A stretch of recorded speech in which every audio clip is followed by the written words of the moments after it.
Hello and welcome to the Lifestyle-Based Healing Podcast, where we talk about everything weight loss and natural healing. Today's episode is about the most popular search term when it comes to weight loss, and that is, why am I gaining weight?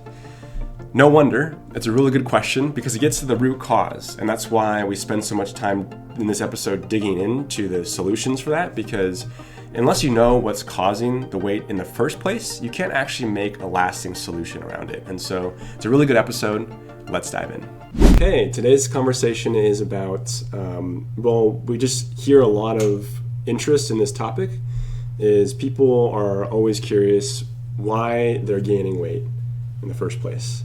And I think it's such a good question because people come to us and they have those explanations, but they don't really have their thumb on exactly why they're gaining weight. And there's a whole bunch of reasons, I know, why people end up in that situation.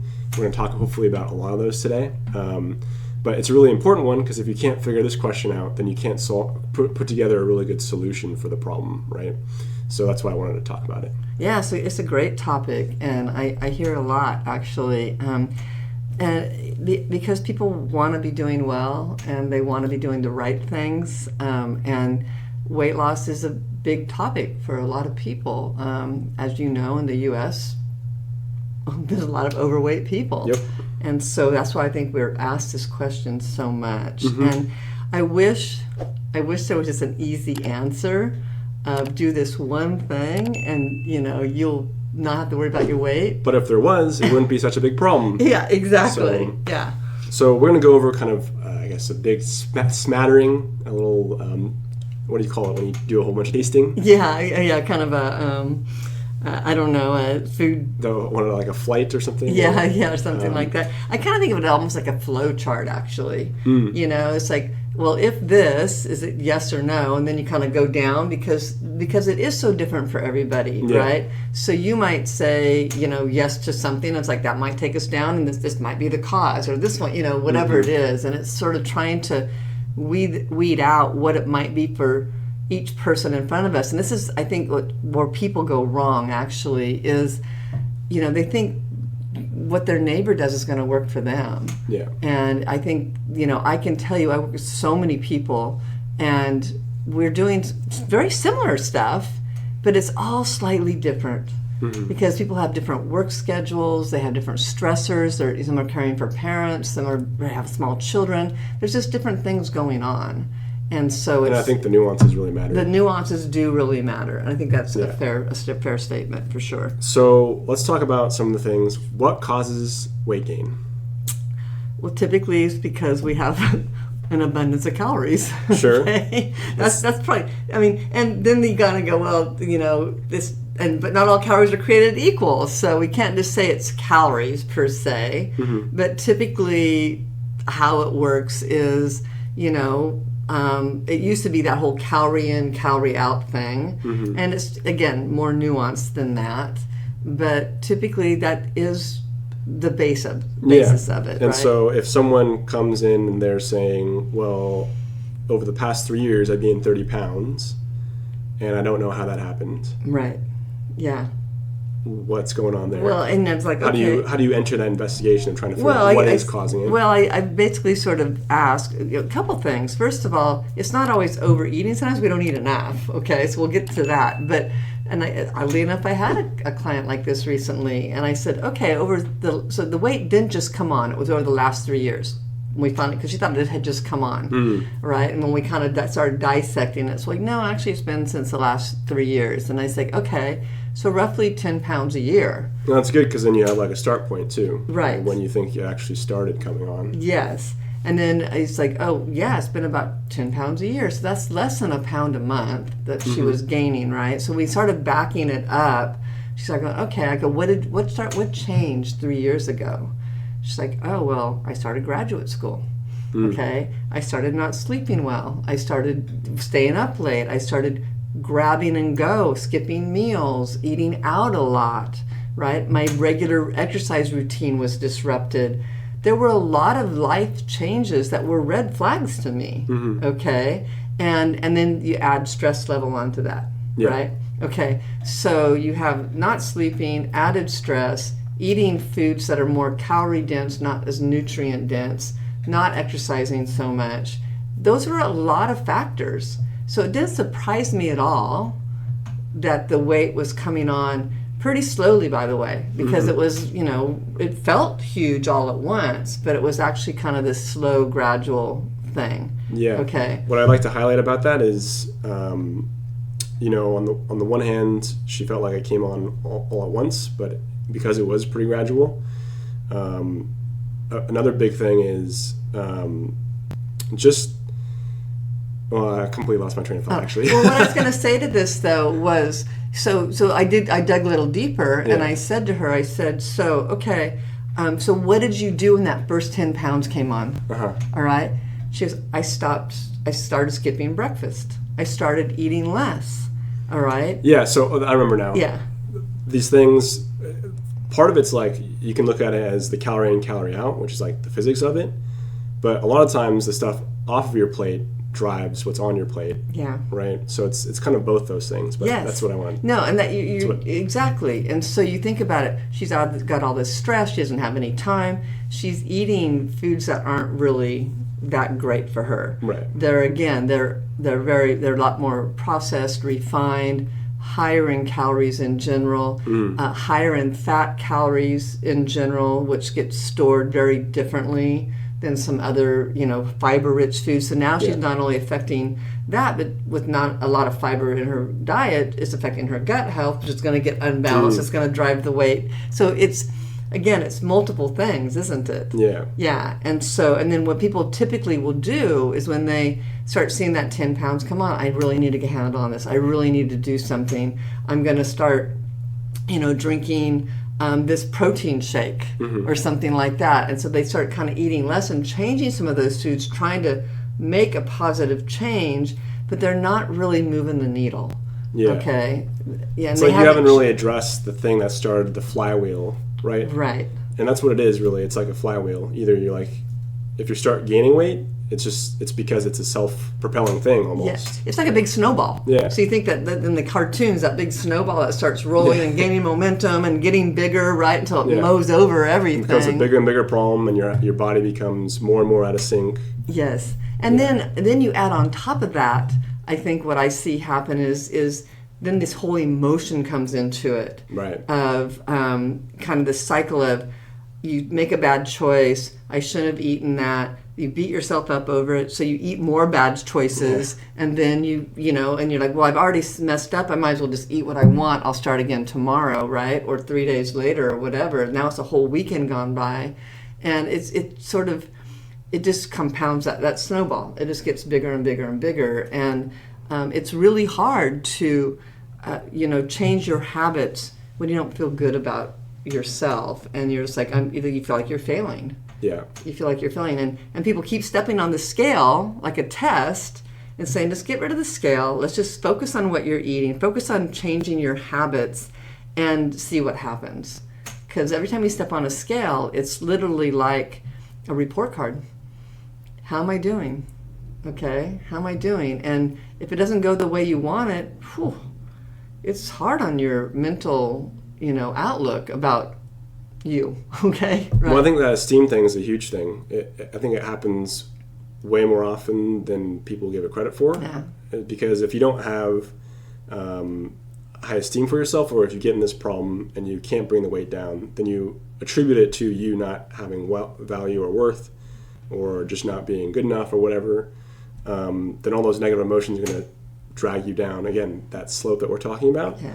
And then also you're not going to be as motivated to take care of yourself because you don't see yourself as having value. Right. Absolutely. So that little bit of mood, which we know the gut drives a lot of that, really makes it hard to be motivated to now want to get out, because you don't really want to go to the gym because you don't like how you look, or you don't really, and you're tired. I mean, because you're carrying around extra weight, you're not eating foods that are really energizing you. So it is kind of this vicious cycle. Like I said, so when you have this flow chart of saying what's going on, it's not just one thing. We have to look at all of these things, all right? And so, the biggest ones I see, I think, though, are the eating out. Okay, I mean DoorDash and Grubhub, whatever. I don't know. I don't do any of those things, but I know they're convenient. They're just not really helpful. Yeah. Okay, because you can order something late at night. All right, and believe me, it's never broccoli. Okay, it's just never broccoli that you're ordering, is it? I mean, no, it's going to be something that's probably not really great for you. I mean, and typically that's happening because you haven't nourished yourself well enough throughout the day. Okay, and now you're going to eat this and you're going to go to sleep. Okay, and the process starts over. And those foods are typically, eating out is higher in fats, higher in salt, higher in sugars. You know, just are. Yep. Just are. So that's why they taste so good. That's why people like them. But it doesn't come without a cost, even if you go off and run it off the next day, because now your taste buds are more wired for that stuff too. Yeah. Well, and we get addicted to that convenience, yeah? And the convenience, big time. So you're like, oh, I mean, and I hear this a lot and I get this because people that live in the cold climates, it's hard to get out of the house and go want a grocery shop if there's a blizzard. I mean, I get it, right?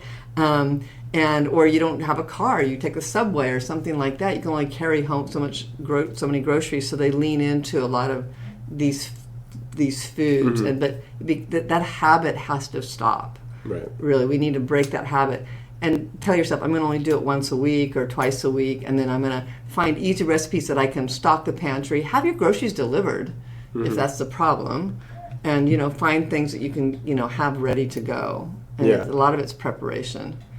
Yes, preparation is a big one. I think a lot of those eating things can be grouped into the bigger idea of eating on default. Yes. I know you talk about that a lot. Basically just resort to our habits, and a lot of times we just either succumb to cravings or things like that because kind of we're not getting ahead of it, and we're just going based on what we've always done rather than actually consciously enjoying a meal or focusing on what we're trying to get out of it, or all those, I guess, more critical frontal lobe sort of things. Well, and it's funny you say that because it brought up this woman I worked with many years ago, and she was doing really great, and she went on vacation with some friends, and she's like, oh, everybody wanted to go to Taco Bell, and that was her restaurant that she really liked to go to. And she goes, so I walk in there, I'm thinking I shouldn't be going to Taco Bell, and shouldn't do this and shouldn't do that, but then I said, so what did you order? She was, I ordered what I always ordered. Okay, so she defaulted back to what she'd used to order, right? I said, yeah, but you could have ordered a bean burrito, which would have been way better. It's like, I didn't even think about it.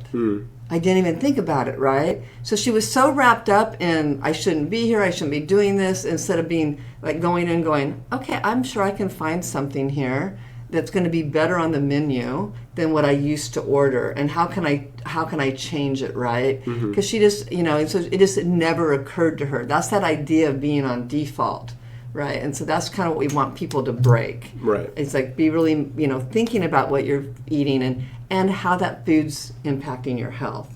That's, I think, the part too. We just default to habit and taste. We never think about what we're actually putting in. Yeah, that's like 10th on the priority list. Yeah, sometimes. I mean, it's just like, well, but I like to eat that. It's never just like, well, what is it actually doing for your gut health, your kidney health, your liver health, all of those things, your brain health, your heart health, all those things.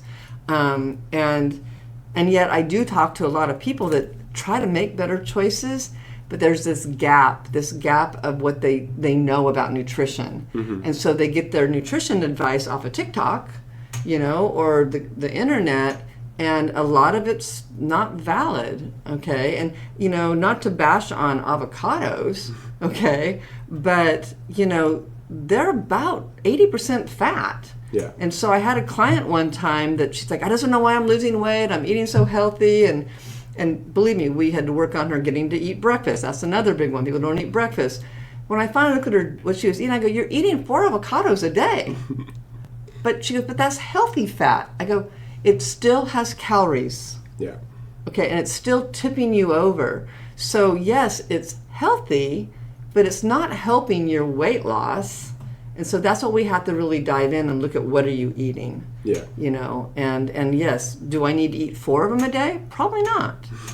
Right? Makes sense? Makes perfect sense. So if we were to maybe try to put together a ad hoc or impromptu thought process or template that people can go through when they're asking that question, why am I gaining weight?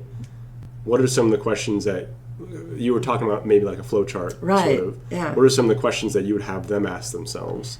Like, for instance, I would think, obviously, when did this actually start? What changed when it did start?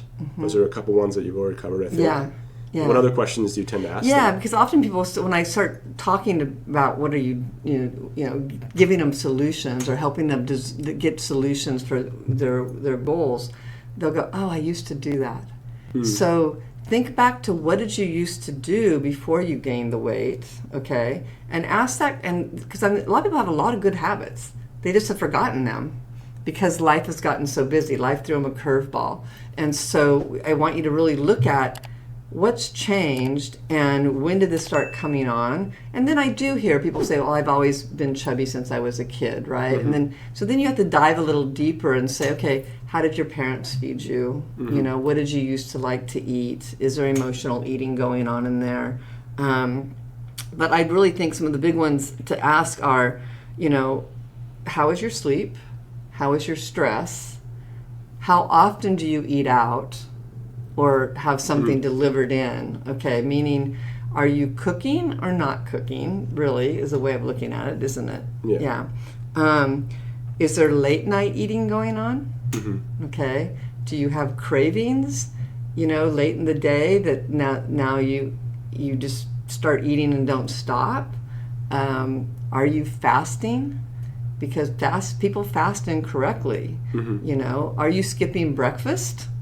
That's a big one. Don't skip breakfast. That's an important meal. Not that I want you eating bacon. I don't. Okay? So choose something good. So it's not just about adding breakfast. Be cognizant. Are you eating on default? Are you choosing fiber-rich foods to add into your diet? Okay? Is there anything you want to add?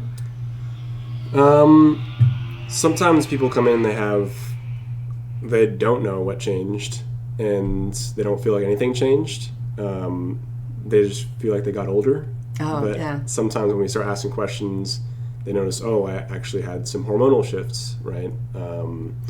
Or, you know, they had a change in job, so that goes kind of back to the stress, I guess. Right. Yeah, and just routine change. Yeah, even things that like don't seem to matter that much, you want to make sure you understand when that happened, because you might not feel the stress, but it might have somehow changed your habits in another way. Yeah. Or you might be causing stress regardless, and you just don't feel it as much. You don't feel it. I mean, you know, I just had a client last week where we were kind of uncovering all this, and I said, well, didn't your living situation change? Isn't your mother living with you now? And she's like, oh, yeah. And she goes, and that's very stressful. Okay, it's very stressful because, you know, it is. Some relationships are that way, right? And so the other thing I think often is sometimes people aren't eating enough.